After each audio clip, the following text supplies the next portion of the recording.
quite a long time ago about presenting a musical sermon.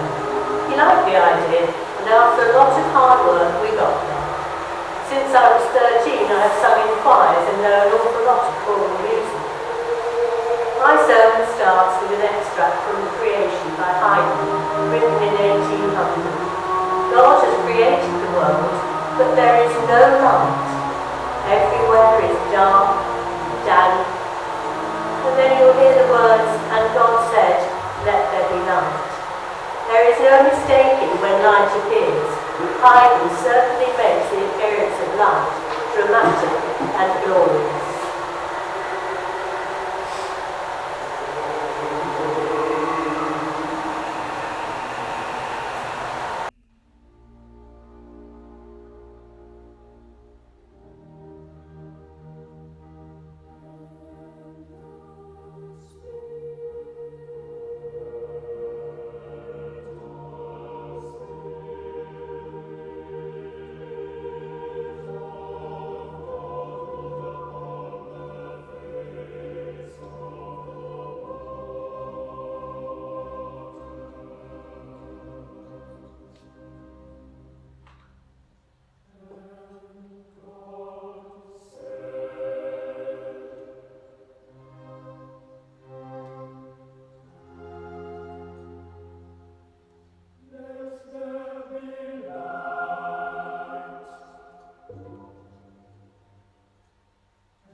The next piece that I'm picking out, I'm sort of whizzing through the Bible at great speed, is the oppression of the Israelites.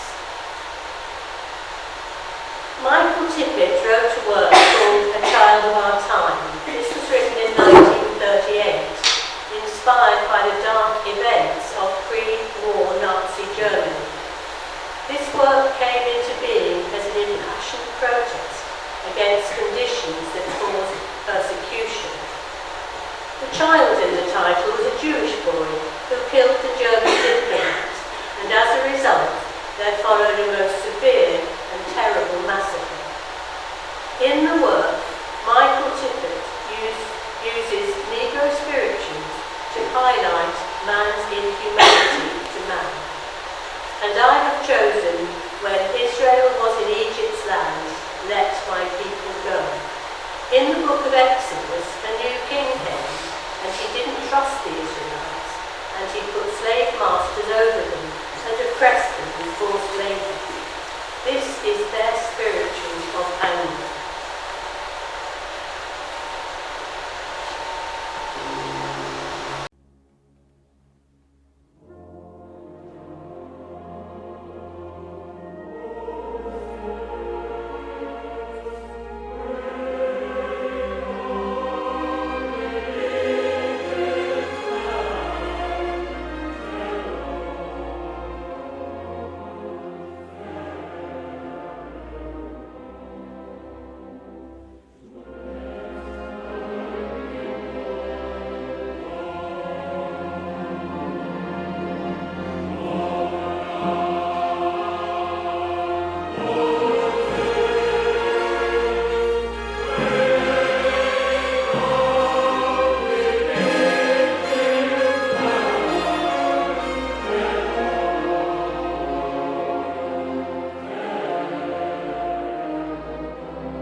were, they may have sung this chorus by Vivaldi.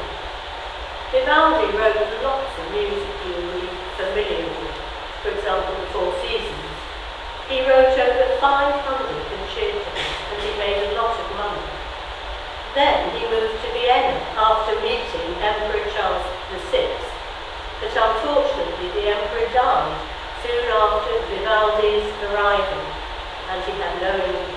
He died a year later in poverty. This music that we're going to play next is the Vivaldi Gloria, and it is very bright and cheerful.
What was Jesus like? Handel tells us very clearly in the aria, "He shall feed his sheep like a shepherd," as prophesied in Isaiah chapter 40 verse 11. He tends his flock like a shepherd and gathers the lambs in his arms. The soloist is the countertenor James Bowman. Some people don't like the countertenor sound, but I think it is ethereal and haunting.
St Matthew Passion, there is a short piece that always gives me the shivers. In the section you're going to hear, the bass sings of the happenings in Jerusalem, the curtain in the temple ripping in two, and the darkness coming over the whole land. And then you will hear the choir sing a few beautiful bars, which are the thoughts of the Roman centurion. Surely this is the Son of God. How poignant that he realised too late that Jesus was the Son of God, and that he might well have been one of the centurions who tortured and hurt him.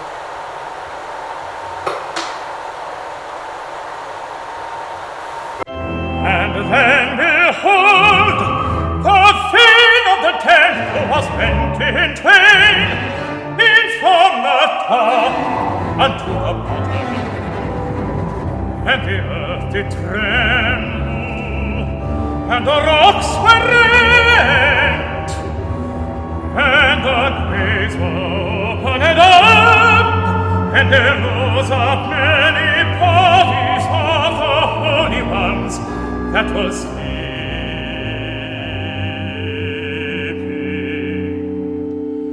And came out of the graves after Jesus' resurrection, and went into the holy city, and was seen by many.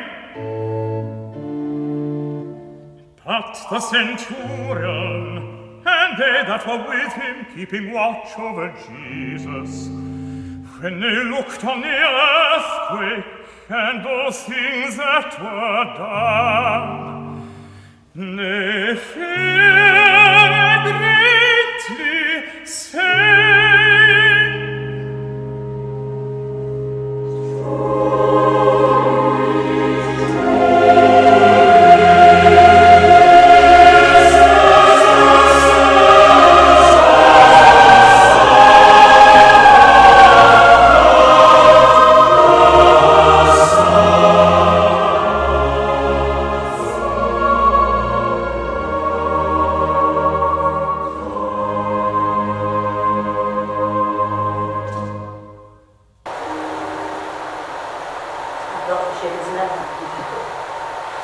Jesus is dead and taken to the tomb.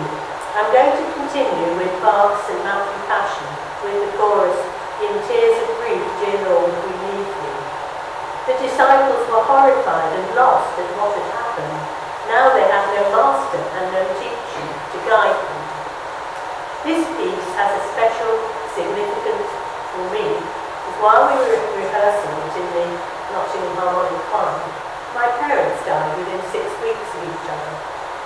A lady asked me, "How can you sing when your parents have just died?" I just smiled. This aria was for them. I managed to sing it through the concert, but with tears flowing down my cheeks.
Has Jesus gone forever?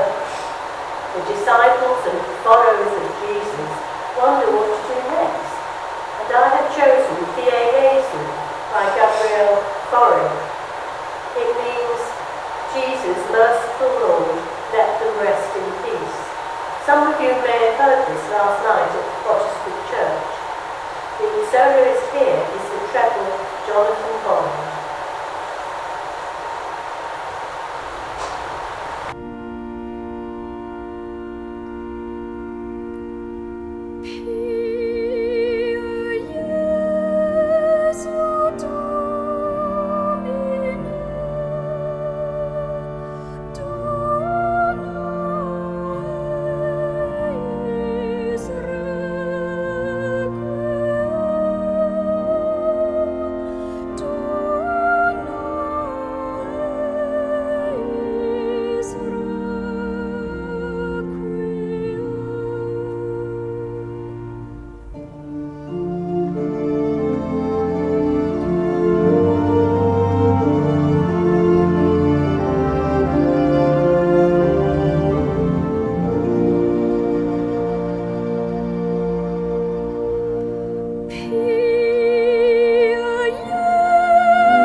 The resurrection. Finally, it is time for rejoicing. There are so many extracts I could have chosen, but in the end, I've gone back to Bach, and I've chosen the Gloria from J.S. Bach's Mass in B minor. He was music's most sublime creative genius, and this one is very true.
Well, I hope you've enjoyed my little biblical desert island discs, and I would like to thank Tim for all his help